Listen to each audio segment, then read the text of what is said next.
Rachel Malenic's.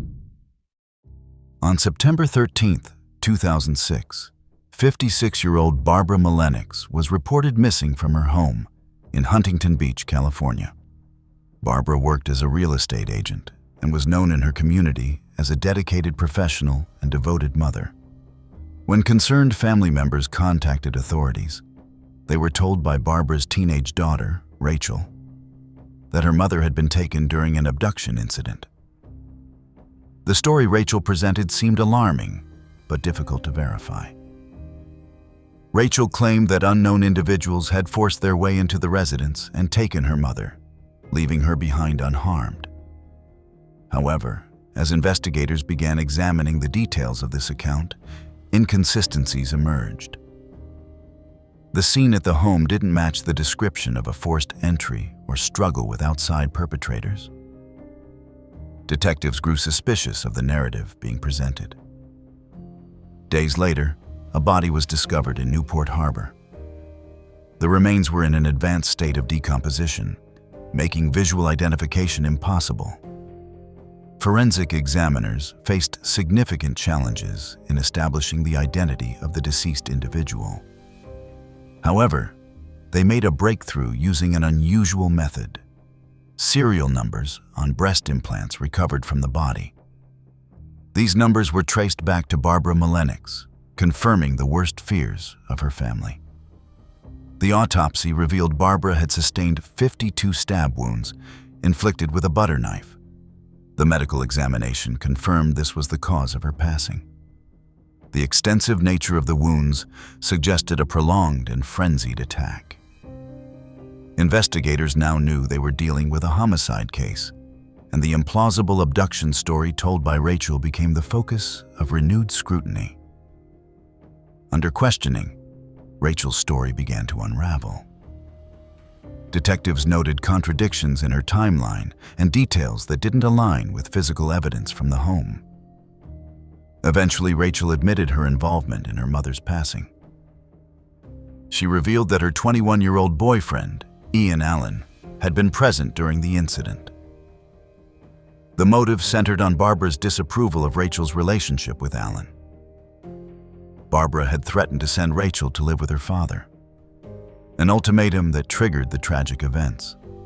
Both Rachel and Allen were arrested and charged. During the investigation, details emerged about the relationship dynamics in the household. Barbara had been described as a loving but strict parent who was concerned about the age difference and nature of her daughter's relationship.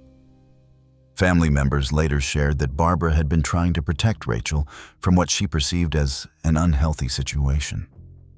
The trial began in 2008. Rachel testified in her own defense, claiming that Allen had acted alone and that she had not participated in the actual attack. She maintained that she loved her mother and had not intended for events to unfold as they did. However, forensic evidence told a different story. Blood evidence and the physical circumstances contradicted her testimony about her level of involvement. The jury deliberated for 2.5 days before returning a verdict of guilty on charges of first-degree murder. In October 2008, Rachel was sentenced to 25 years to life in prison. Allen received a similar sentence. Rachel's half-brother later spoke publicly, suggesting she had been manipulated by the older boyfriend, though this claim was not substantiated during the trial proceedings. Rachel remains incarcerated in a California facility. The case highlighted the tragic consequences of family conflict and teenage rebellion taken to an extreme. The unusual identification method using medical device serial numbers became a notable aspect of the forensic investigation that ensured justice for Barbara. Could family tensions lead to even more devastating outcomes? Sunshine Grace James. On August 30, 2023, emergency responders were called to an apartment complex in Pensacola, Florida. What they found was a scene of tragedy. 34-year-old Christopher Moore had been fatally shot, and Alexis Pineda had sustained injuries. The 15-year-old daughter in the home Sunshine Grace James, was taken into custody at the scene. Moore was Pineda's fiancée, and the couple had been planning their wedding.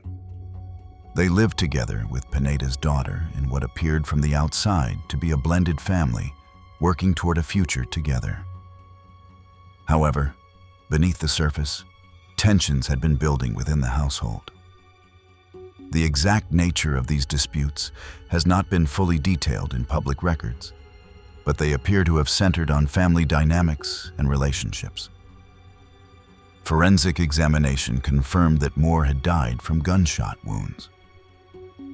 Pineda survived her injuries and was able to provide testimony about the events of that day. The weapon used in the incident was recovered at the scene, and ballistic evidence linked it to the wounds sustained by both victims. Investigators determined that the attack had occurred within the residence and that there were no signs of outside intruders. Sunshine was arrested immediately and charged as an adult with first-degree murder and attempted murder. The decision to charge her as an adult reflected both the severity of the charges and Florida's laws regarding juvenile offenders in certain serious cases. She was held in custody as the case moved through the legal system. The investigation faced challenges in establishing a clear motive. Unlike cases where specific triggering incidents or documented conflicts provided obvious explanations, the tensions in this household appeared more diffuse and related to ongoing family dynamics. Pineda's testimony would prove crucial to understanding what had transpired. Though some details remain protected from public disclosure due to the ongoing nature of legal proceedings, as the case progressed toward trial, Sunshine made a significant decision in September 2025. Rather than proceeding to a jury trial where she would face the possibility of more severe penalties, she accepted a plea agreement.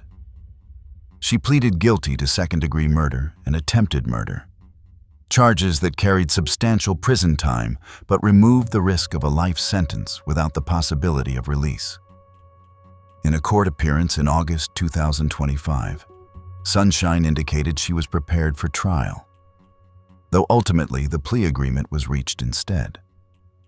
Under the terms of the agreement, she faces a minimum sentence of 25 years with a maximum of life imprisonment. Her formal sentencing hearing is scheduled for January 21st, 2026, when a judge will determine the exact length of her sentence within those parameters. The next case would reveal even more complex family dynamics. Destiny Sanchez. In January 2016, authorities in Brooklyn, New York, were called to an apartment in Sheepshead Bay. Inside, they discovered the bodies of 41-year-old Rosie Sanchez and 48-year-old Joseph Pabon, who had both sustained fatal injuries. The scene indicated a violent confrontation involving both shooting and stabbing. Rosie's 15-year-old daughter, Destiny, was not at the apartment when police arrived. The investigation quickly focused on determining who had been present during the incident and what had motivated such an attack. Detectives learned that Destiny had revealed details about the incident to a cousin, who then contacted authorities with this information. This tip led investigators to locate Destiny at her father's residence, where she was taken into custody for questioning. During interviews, a complex picture emerged. Destiny claimed that both Rosie and Pabon had subjected her to mistreatment, and she characterized her actions as self-defense. However, prosecutors presented evidence suggesting premeditation. The case also involved an adult accomplice, Jerry Maisonette, who was alleged to have assisted Destiny in carrying out the attack. The relationship between Destiny and Maisonette and his role in potentially influencing or enabling her actions became a significant aspect of the investigation. Forensic analysis revealed that both victims had died from a combination of gunshot and stab wounds. The evidence collected at the scene included weapons and biological material that would later be used in court proceedings. Medical examiners' reports detailed the nature and extent of the injuries, painting a picture of a sustained attack. The decision to charge Destiny as an adult reflected the serious nature of the allegations and New York's legal framework for handling juvenile offenders in homicide cases. The trial process was lengthy, with proceedings extending over several years. Defense attorneys argued that Destiny's claims of mistreatment should be considered as mitigating factors, while prosecutors maintained that the evidence showed planning and intent that went beyond any immediate threat. In 2023, after a trial, Destiny was convicted of 2 counts of first-degree manslaughter and weapon possession. The jury found that while the circumstances were complex, the evidence supported convictions on these charges. The manslaughter convictions, rather than murder convictions, reflected the jury's consideration of the various factors presented during the trial. Maisonette, the adult accomplice, was sentenced to 22 years to life in prison for his role in the incidents. His conviction on murder charges carried a more severe sentence than Destiny's manslaughter convictions. The disparity reflected both the different charges and his status as an adult who had allegedly influenced or assisted a teenager. Details of Destiny's specific sentence have not been widely publicized, though court records indicate it falls within statutory guidelines for juvenile offenders convicted of manslaughter. An appeal was filed in 2024, and the case remains under legal review. For Rosie's extended family and Pabon's relatives, the convictions provided some measure of justice, though family members described the situation as shocking and tragic. The competing narratives about what had occurred within the household and whether Destiny's claims of mistreatment were substantiated remained points of contention throughout the proceedings. But some cases would involve relationships that turned deadly. Valessa Robinson. In Tampa, Florida, in 1998, 15-year-old Valessa Robinson became involved in a relationship that her mother strongly opposed. Vicki Robinson, 49, worked as a real estate agent and was described by family as someone who was trying to protect her daughter. Vicki's concerns centered on Valessa's boyfriend, 19-year-old Adam Davis, and his influence on her daughter. The relationship had become a source of escalating tension within the household. On June 27, 1998, Vicki Robinson disappeared. What investigators would later discover shocked the community. Vicki had been subjected to a horrific attack that involved both injection with a harmful substance and strangulation. The method used suggested planning rather than a spontaneous act. Valessa had not acted alone. Davis and another teenager, John Wispel, aged 19, had participated in the incident. Following Vicki's disappearance, the 3 teenagers took Vicki's van and fled on a cross-country road trip. This flight from Florida drew the attention of law enforcement across multiple states. The stolen vehicle was eventually located, and all 3 were apprehended and returned to Florida to face charges. The investigation revealed disturbing details about the planning and execution of the attack. Forensic evidence confirmed the cause of Vicki's passing and established a timeline of events. Interviews with the defendants provided insight into how the plan had developed and who had taken which roles. The prosecution built a case, arguing that this had been a coordinated effort, motivated by Vicki's opposition to the relationship between Valessa and Davis. During the legal proceedings, Valessa's defense team argued that she had been unduly influenced by Davis, suggesting that her actions were more a result of manipulation than independent intent. Testimony explored the nature of the relationship and whether Valessa had been in a position to make autonomous decisions. Mental health evaluations and assessments of her maturity and judgment were presented to the court. In 2000, Valessa's trial concluded with a conviction for third-degree murder rather than first-degree murder. This distinction was significant. Third-degree murder involves the taking of life without premeditation, suggesting the jury found some merit in arguments about her reduced culpability or the influence of others. She was sentenced to 20 years in prison. Davis, as the older participant who had allegedly orchestrated the events, received a death sentence. Wispel was sentenced to 25 years. The different sentences reflected assessments of each individual's role and level of responsibility. During the proceedings, Valessa had made statements, including that she had not meant for events to unfold as they did, though she acknowledged her participation. After serving her sentence, Valessa was released from prison in 2013. She had been incarcerated for 15 years. Since her release, she has maintained a private life away from public attention. The case became one of the more high-profile examples of teenage criminality in Florida during that era, raising questions about parental authority, teenage autonomy, and the influence of relationships on decision-making during adolescence. For Vicky's family, the conviction provided some justice, though family members expressed that they felt Vicky had been trying to save her daughter from a destructive path. The case highlighted the tragic consequences that can occur when family conflicts escalate beyond communication and intervention. What would drive someone to turn on a former friend? Annika Stalczynski.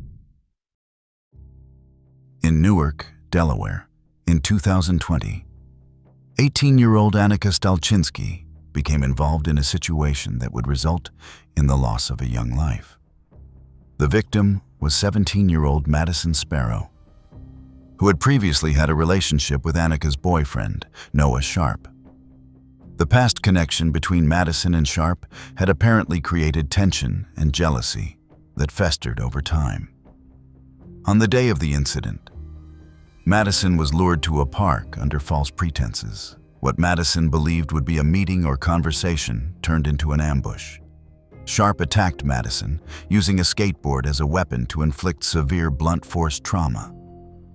Annika was present during the attack and, according to investigators, had played a role in both planning the encounter and ensuring Madison would be at the location. The brutality of the attack was evident in the forensic examination. Madison sustained fatal injuries that indicated a prolonged and vicious assault. The medical examiner's report detailed the extent of the trauma, which went far beyond what might occur in a sudden confrontation. The evidence suggested this had been a planned attack rather than a spontaneous act of violence. Following Madison's death, investigators began piecing together what had occurred. The investigation revealed that Annika had been instrumental in getting Madison to the park, using her prior friendship with Madison to gain her trust. Text messages and digital communications between Annika and Sharp showed discussions about their intentions toward Madison, providing prosecutors with clear evidence of premeditation. During questioning, Annika provided statements about her involvement. She eventually confessed to her role in planning the incident, acknowledging that she and Sharp had discussed what they intended to do. The confession was detailed and included information about how they had coordinated to ensure Madison would be vulnerable at the location they had chosen. In 2022, Annika pleaded guilty to first-degree murder and conspiracy charges. By accepting a plea agreement, she avoided a trial but also acknowledged her culpability in what had occurred. Sharp also pleaded guilty to the same charges. Both were adults at the time of their sentencing, though the crime had occurred when Annika was 18. Annika was sentenced to life in prison, as was Sharp. During the sentencing hearing, Madison's family had the opportunity to address the court. Madison's mother delivered a victim impact statement describing how the loss had devastated their family. She directed her words toward both defendants, stating that their actions had destroyed not just Madison's life, but the lives of everyone who had loved her. Annika made a statement during the proceedings, expressing regret for her actions. She acknowledged the pain she had caused and stated that she thought about her choices every day. However, for Madison's family and the community. Expression of remorse could undo the loss of a young person whose life had been taken due to jealousy and rage. Sometimes the perpetrator would be even closer to the victim. Courtney Schulhoff. In Altamonte Springs, Florida, in 2004, 16-year-old Courtney Christine Schulhoff lived with her father, Stephen Schulhoff, who was 42. Stephen worked as a businessman and, by some accounts, maintained strict rules within their household. Courtney was involved in a relationship with 20-year-old Michael Morin, a relationship that Stephen disapproved of due to the age difference and what he perceived as Morin's negative influence on his daughter. Tensions between Stephen and Courtney escalated as he attempted to exert control over her social life and relationships. Courtney would later claim that her father had been controlling and that she felt trapped in the household. These claims would become a significant part of her defense strategy, though family members who knew Stephen disputed the characterization of him as overly harsh or unreasonable. On March 15, 2004, Stephen Schulhoff was attacked in his home. He was beaten with a baseball bat in an assault that proved fatal. The medical examination revealed severe blunt force trauma consistent with repeated blows. The attack had occurred in the residence, and the weapon used was one that had been readily available in the home. Courtney and Morin were arrested the following day. During the investigation, both provided statements, with Courtney confessing to involvement in the incident. According to investigators, the evidence indicated that Courtney and Morin had planned the attack together, with Morin carrying out the physical assault while Courtney was present. The forensic evidence supported this account, showing that the attack had been sustained and deliberate rather than a momentary confrontation. The trial took place in 2006. Courtney was charged as an adult with first-degree murder. Her defense team presented arguments that she had been under the influence of Morin and that her father's strict parenting had created a desperate situation. They also introduced claims that Stephen had been emotionally controlling, though they could not substantiate allegations of physical harm. Family members testified on both sides, with some supporting Courtney's characterization of the household while others defended Stephen's parenting. The jury convicted Courtney of first-degree murder. Under Florida law at the time, she was sentenced to life in prison without the possibility of parole. Morin received the same sentence. For Stephen's extended family, the conviction provided justice, though they expressed frustration with what they saw as false claims about Stephen's character. They maintained that he had been a devoted father, trying to protect his daughter from what he viewed as a harmful relationship. However, the case took another turn years later, in the wake of Supreme Court decisions regarding juvenile sentencing, specifically rulings that mandatory life sentences without parole for juveniles constituted cruel and unusual punishment. Courtney became eligible for resentencing.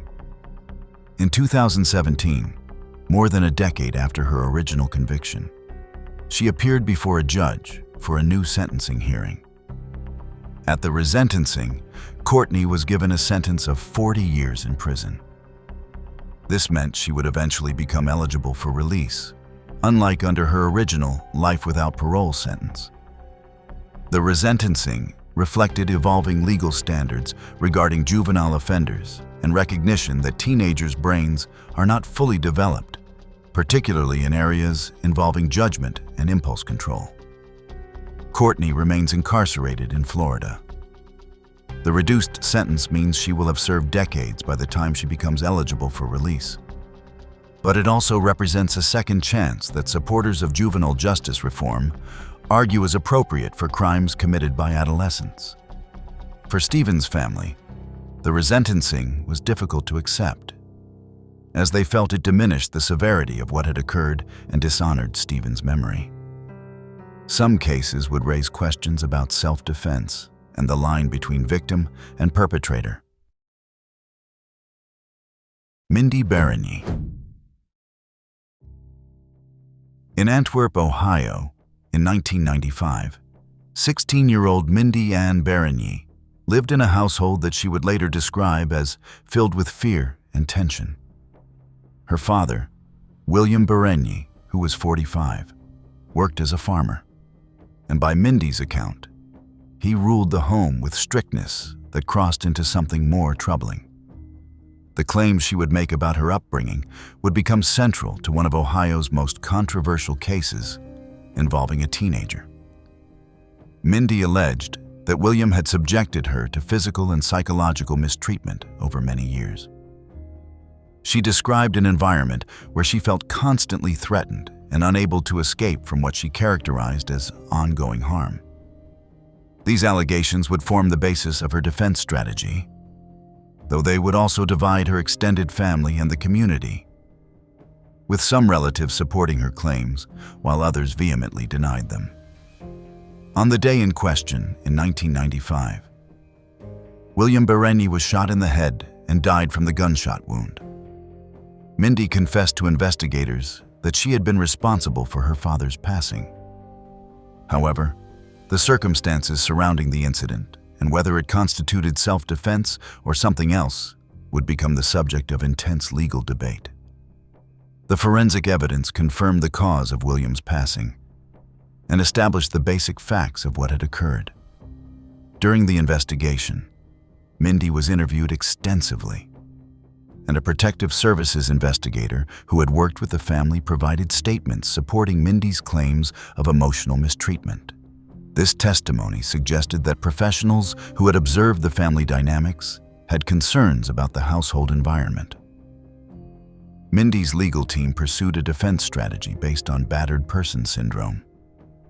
They argued that years of alleged mistreatment had created a situation where Mindy genuinely believed her life was in danger, even if she was not facing an immediate threat at the specific moment the incident occurred. This defense requires demonstrating that a pattern of harm creates a reasonable fear that justifies actions taken in perceived self-defense. The case proved extraordinarily difficult to adjudicate. The first trial ended in a mistrial, as did the second trial. Juries struggled with the competing narratives about William's character and behavior, and with the question of whether Mindy's actions could be justified under the circumstances she described. The family remained divided, with some members testifying to support Mindy's account, while others insisted William had been a good father who did not deserve what happened to him. In 1999, after the third trial, Mindy was convicted of aggravated murder and sentenced to life in prison. The jury in the third trial ultimately concluded that while there may have been family dysfunction, the evidence did not support a finding of self-defense or justify the taking of William's life. Conviction meant Mindy would be eligible for parole only after serving many years. The case sparked significant debate about how the legal system handles claims of long-term mistreatment within families, particularly when there is no clear, immediate threat at the time an incident occurs. Advocates for those who experience domestic harm argued that Mindy's case illustrated the difficulties victims face in proving their circumstances, while others maintained that the conviction was appropriate given the lack of imminent danger. After serving 23 years, Mindy was released from prison in March 2013. She had been granted parole and returned to the community. Since her release, she has lived privately and, according to limited reports, has worked toward forgiving herself and moving forward with her life. If you've made it this far and enjoy deep dives into the most shocking criminal cases, hit that subscribe button and don't forget to press the bell icon. Another recent case would involve actions that shocked an entire community. Sarah Grace Patrick. In Carrollton, Georgia, in 2025, 17-year-old Sarah Grace Patrick lived with her mother, Kristen Brock, and stepfather, James Brock. From outward appearances, the family seemed devoted to one another, though Sarah would later claim there had been significant problems within the household. The events that unfolded would raise questions about what had truly been happening behind closed doors.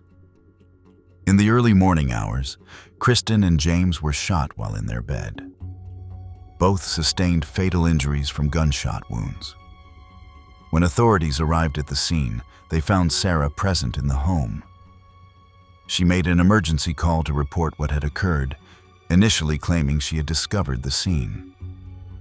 The investigation began with the assumption that an intruder might have been responsible.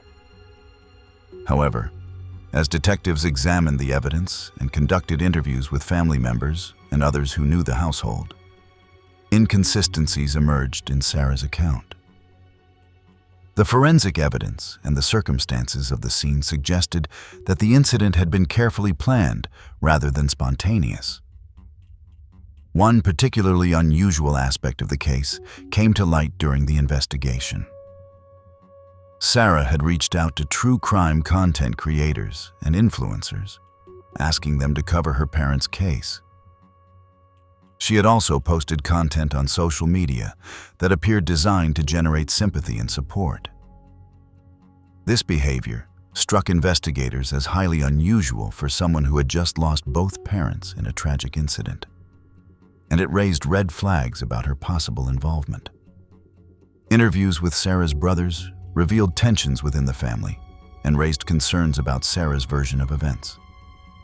While Sarah claimed there had been mistreatment in the household, her brothers provided different accounts of family life. They described their parents as caring individuals and disputed Sarah's characterization of the home environment. The conflicting narratives made it difficult for investigators to establish what the true family dynamics had been. In July 2025, Sarah was arrested and charged with the taking of her parents' lives. The charges were serious, reflecting the prosecution's belief that there was substantial evidence of her involvement and planning. Sarah has maintained that her actions were in response to circumstances within the home, though specific details of her defense strategy have not been fully disclosed. In August 2025, a grand jury indicted Sarah on 8 separate counts related to the incident. These charges included malice murder and other serious offenses. The indictment moved the case forward toward trial. During a bond hearing, Sarah's brothers spoke directly to the court, expressing their opposition to her release and their belief that she posed a risk. The judge denied bond, meaning Sarah would remain in custody while awaiting trial. The case experienced delays, with a chant d'etat hearing postponed in November 2025. As of the end of 2025, Sarah remains in a Georgia jail awaiting her trial. The case has attracted significant public attention due to Sarah's social media activity following her parents' passing and the questions it raised about her behavior and motives. The prosecution is expected to argue that the evidence demonstrates planning and intent, while the defense is likely to present arguments about family dynamics and Sarah's state of mind. The conflicting accounts from family members about what life was like in the Brock household will likely be central to the proceedings. For Kristen and James's family, and for Sarah's brothers, the case represents a devastating loss and fracturing of what remains of their family. While some cases involved family dynamics, others would be influenced by external factors. Lisa Borch. In Kvissel, Denmark, in 2014, 15-year-old Lisa Borch lived with her mother, Tina Romer Holtegard, who was 40 years old. Tina was a single mother who had raised Lisa on her own, working to provide for her daughter in their small community. The relationship between mother and daughter appeared normal to those who knew them, making what would occur all the more shocking. Lisa had become involved in a relationship with a young man named Bakhtiar Mohammed Abdullah. Through this relationship, Lisa was introduced to disturbing online content, specifically videos produced by extremist groups showing acts of violence. These videos, which depicted beheadings and other disturbing acts, became something Lisa watched repeatedly. The content appeared to have a profound effect on her thinking and worldview. On October 26, 2014, Tyne was attacked in her own home and sustained approximately 20 stab wounds. The medical examination confirmed that she had been stabbed multiple times, with the wounds proving fatal. The attack had occurred in the kitchen area of the residence, and the level of force used indicated a sustained and deliberate assault. Following the attack, Lisa herself contacted authorities. When police arrived, she initially attempted to place responsibility on her boyfriend, suggesting he had been solely responsible for what had occurred. However, as investigators examined the scene and conducted interviews, it became clear that Lisa had played an active role in the incident. During questioning, Lisa admitted that she and her boyfriend had watched the extremist videos together.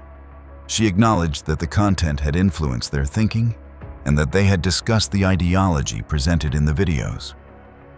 Investigators concluded that the repeated exposure to this violent content had desensitized Lisa and contributed to her willingness to participate in harming her own mother. The case raised serious concerns in Denmark and internationally about radicalization through online content. The fact that a teenage girl with no prior history of concerning behavior could become involved in such extreme actions after exposure to this material alarmed authorities and mental health professionals. It highlighted vulnerabilities in how young people can be influenced by content they encounter online. Lisa's trial took place in 2015, and she was convicted of her mother's passing. Given her age and the circumstances, she received a sentence of 9 years in prison, which was substantial for a juvenile offender in Denmark, but reflected the seriousness of the offense. Her boyfriend received a longer sentence of 13 years for his role in the incident and his influence over Lisa. Lisa appealed her conviction, but the appeal was denied in 2016. The courts found that the evidence clearly supported her conviction and that the sentence was appropriate given all circumstances. With a 9-year sentence beginning in 2015, Lisa would have become eligible for release around 2024 after serving her full term.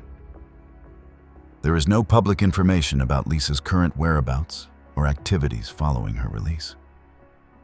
She has not maintained a public profile, and it appears she has sought to live privately, likely in Denmark. One case would become known for a single infamous phrase: Brenda Ann Spencer. On the morning of January 29, 1979, students and staff at Cleveland Elementary School in San Diego, California, arrived for what they expected to be a normal school day. Across the street from the school, 16-year-old Brenda Ann Spencer lived in a house with her father. Brenda had grown up in difficult circumstances, with her father struggling with substance issues. The household environment was reportedly troubled, and Brenda herself dealt with depression and other emotional challenges. For Christmas in 1978, Brenda had received an unusual gift from her father: a rifle and ammunition. This gift would prove to have devastating consequences just weeks later. On that January morning, Brenda positioned herself with the weapon and began firing at the school across the street. The attack resulted in 2 fatalities: the school principal and a custodian who had attempted to help others to safety. 9 other individuals, including students and staff, sustained injuries from the gunfire. The scene was chaotic as people tried to find cover and help those who had been wounded. Emergency responders arrived to find a scene of confusion and fear, with an active situation still unfolding. A standoff ensued as police surrounded the Spencer residence. Negotiators attempted to communicate with Brenda and convince her to surrender peacefully. After several hours, Brenda did ultimately surrender to authorities without further incident. She was taken into custody and would face serious charges for what had occurred. During the investigation and in conversations with reporters, Brenda provided an explanation for her actions that would become infamous. When asked why she had done what she did, she stated that she didn't like Mondays and that this action had livened up her day. The casual, almost flippant nature of this statement shocked the public and became one of the most chilling aspects of the case. The phrase inspired the Boomtown Rats song of the same name, cementing the case in popular culture. Psychological evaluations were conducted to try to understand what had motivated such actions. Experts noted Brenda's depression and the difficult home environment, but struggled to fully explain how these factors had led to such extreme behavior. Some suggested that there may have been undiagnosed mental health conditions that contributed to her actions, though no definitive diagnosis was ever publicly confirmed. Brenda pleaded guilty to the charges against her and was sentenced to life in prison with the possibility of parole. This meant she would serve decades before becoming eligible to apply for release. The case became one of the earliest high-profile incidents of this nature at a school, predating many similar incidents that would occur in subsequent decades. Over the years, Brenda has appeared before parole boards multiple times seeking release. Each time, the board has denied her request. February 2025, she was denied parole for the 6th time. The victims' families and community members have consistently opposed her release, arguing that the severity of her actions and the impact on the community warrant her continued incarceration. Brenda remains incarcerated in a California women's facility, where she will remain until and unless a future parole board determines that she should be released. She has now spent more than 45 years in prison for actions she took as a teenager. The case continues to be referenced in discussions about school safety and the long-term consequences of actions taken during adolescence. The next case would involve circumstances far from the United States. Joy Afekafe. In Minna, Nigeria, in 2023, Joy Afekafe worked as a domestic helper for Funmilayo Adefolalu, who served as a lecturer at the Federal University of Technology, Minna. Joy had been employed in the household, but was dismissed after items went missing. The termination of her employment created resentment and anger in Joy, feelings that would have tragic consequences. Following her dismissal, Joy allegedly conspired with 2 individuals who were identified as classmates or associates. Together, they planned to target Funmilayo in what was described as an act of revenge for Joy's dismissal, combined with an intent to take valuables from the residents. The plan involved returning to the home where Joy had previously worked. When the incident occurred, Funmilayo sustained fatal stab wounds during what was characterized as a robbery attempt. The medical examination confirmed that the cause of her passing was the knife wounds she received. Items were taken from the residence, supporting the robbery motive that authorities cited in their investigation. The investigation moved quickly. A blood-stained knife was recovered as evidence, and forensic analysis linked it to the crime scene. Joy was taken into custody and brought to a police station for questioning. During these interviews, Joy provided a confession detailing what had occurred and identifying others who had participated in the planning and execution of the incident. While Joy was apprehended, the investigation indicated that her accomplices remained at large. Authorities continued efforts to locate the other individuals involved, but public reporting on whether they were eventually caught has been limited. The focus of media coverage and legal proceedings centered on Joy as the primary suspect who had the direct connection to the victim through her previous employment. The case proceeded through Nigeria's legal system. Joy was charged with culpable homicide, which in Nigerian law is equivalent to manslaughter or murder, depending on circumstances, as well as armed robbery charges. The combination of charges reflected both the taking of Funmilayo's life and the theft that had occurred during the incident. In July 2025, Joy was convicted on both charges and sentenced to life imprisonment. The sentence reflected the serious nature of both offenses. In Nigeria, a life sentence means indefinite imprisonment, though there can be possibilities for review after serving a minimum term.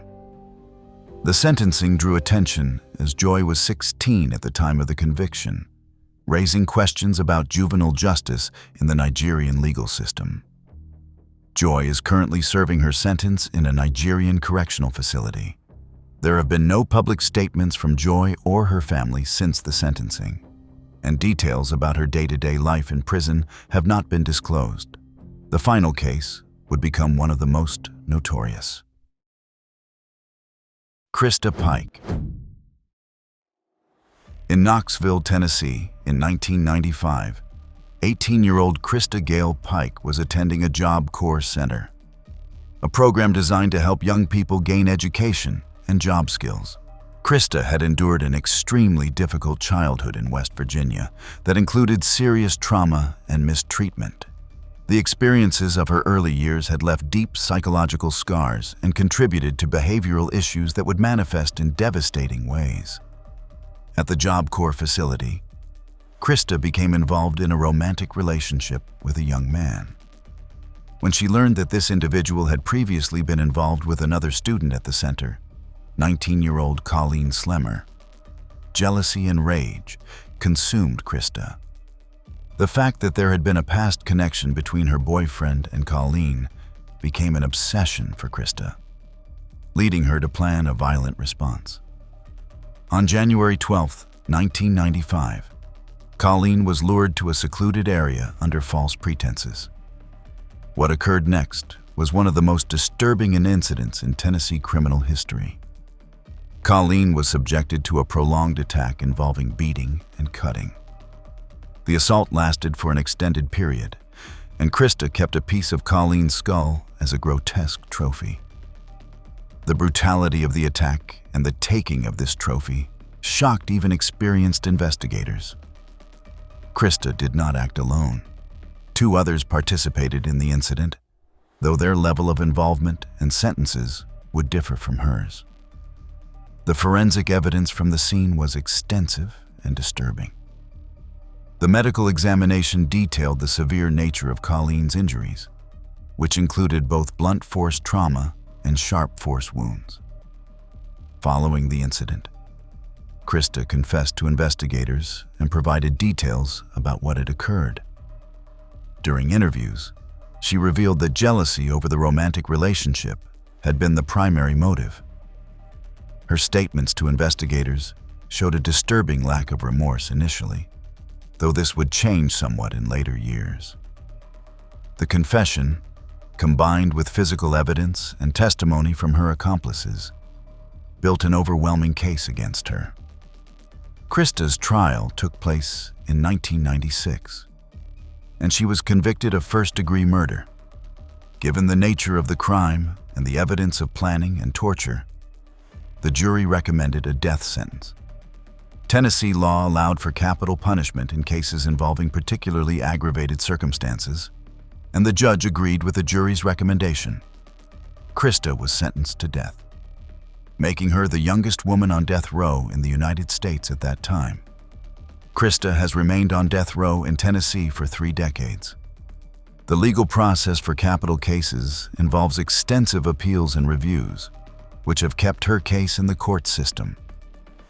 For many years, she was held in conditions of isolation for 23 hours per day, though this was modified in September 2024, when she was removed from solitary confinement. The change in housing conditions reflected concerns about the long-term effects of such isolation. In 2025, an execution date was scheduled for September 30th, 2026. If carried out, Krista would become the first woman executed in Tennessee in over 200 years. The scheduled execution has prompted renewed discussion about capital punishment, particularly regarding defendants who committed crimes as teenagers and those with documented histories of childhood trauma. As of the end of 2025, Krista remains on Tennessee's death row, awaiting the scheduled execution date, though legal challenges may still affect whether it proceeds as planned. This was all from our side today. Thanks for watching. Click here to check out another video.